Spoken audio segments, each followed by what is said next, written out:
Toronto, Greater Toronto area, for our listeners and viewers looking into the Greater Toronto area, has always been increasing over a 39, so 40-year period at 6.9% year over year. That's almost the same as the stock market. Stock market's about 7%, I think. Right around there. And now, obviously, I'm biased because I'm the real estate guy on the podcast. So I'm going to say that the reason I like real estate slightly better than stocks, and this is just my opinion, is because you can leverage.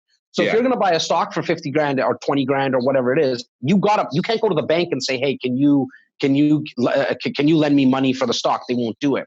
Right. With real estate, that $500,000 condo we're buying, we're not paying 500 G's. We're only paying 100 because we got to pay the 20% on it. Right. The rest, the bank is going to say, hey, we'll give you the 400,000 on a mortgage when this closes in 3 years. That's the other nice thing with pre-construction condos, that you don't have to get a mortgage right now. Okay. You actually have to get the mortgage when the building gets built. That's when title gets transferred. At that time, when we get that extra $400,000 from the bank, your rental income, so the amount that we're going to rent it out for, will cover all the expenses. Okay. So you're not out of pocket. That's going back to our original conversation, that even if you had to put in $100, you're owning something for $100 a month that is an asset worth 500,000. Absolutely. The question isn't if you should do it, it's how many times can you do it, in my opinion. Yes. In my opinion, right? And so that's why I really like that type of investment. Something else that like right around, like around condos, is even looking at something that's built already.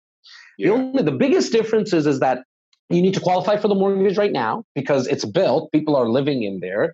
And the 20% that's needed as an investor, you need to put that down right away within 90 days to 120 days when the closing is. So if you have the funds, then that might be something that might interest people, because you're going to start renting it right away and the mortgage is going to be paid down from day one.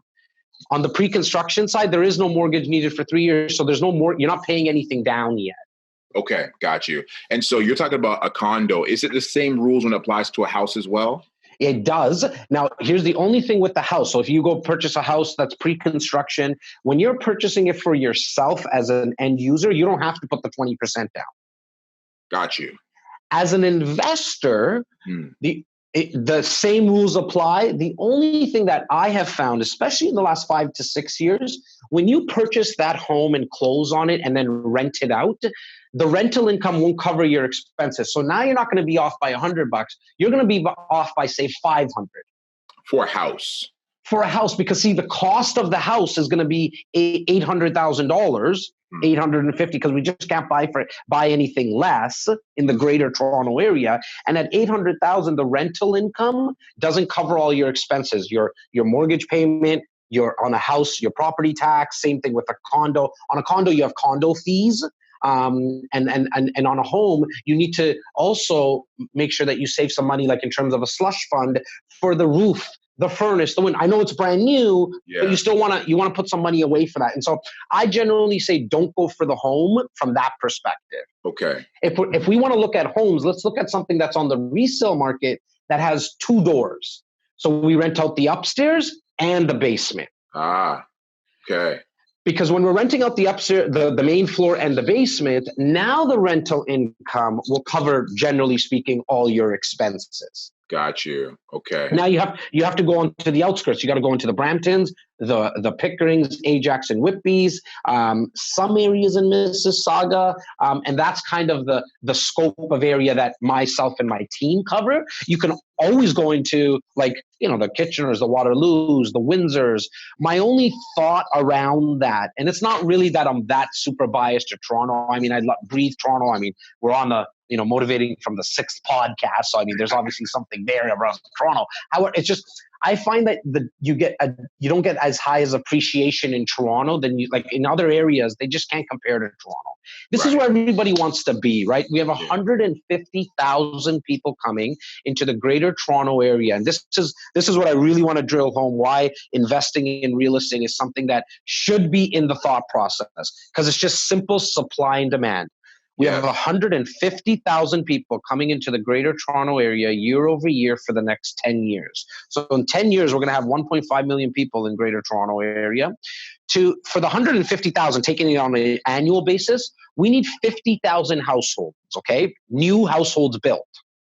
On our best year ever, record year of all time was at 41,000. Okay. On an average, we do 33,000 a year.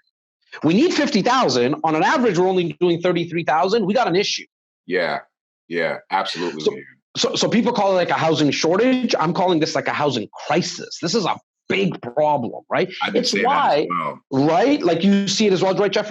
And that's why supply and demand. Like there's not that many J's out there. The people that got the J's are going to sell them for a lot higher. Yeah. It's the same concept. It's right? Same thing, right? Like if there was a lot of Jordans, the value of them is not much, right? Real estate's the same thing. It looks like we have a lot of land here and you can build in certain areas, but it's restricted. The government said, look, you cannot build in some of these areas, which puts us on a real estate island. Can't build to the south because we got the lake. You got this green belt, and which is the green belt legislation that came into effect in 2005 that only allows us, we no longer can start, it's why we're seeing less and less subdivisions being built, right, of homes. Condos are being built because it's the Manhattanization effect. It's exactly what happened in Manhattan, 15 years ago. They're actually they just built a new project in Manhattan, in Hudson Yards above a train system. I heard that, yes. The same guys who did it, related companies in Oxford, which is actually a Canadian company, actually based out of Toronto. They're doing the same thing here in Toronto, right by the Rogers Centre and CN Tower. It's the biggest redevelopment in the country of all time. $4.2 billion, 4.2 billion. Right, above the GO train, the GO lines. Yeah. So you're gonna see condos above those lines in the next 10 years. Wow. Because we don't have enough space, right? So we just have a problem of supply and demand. Tons of demand, not enough supply.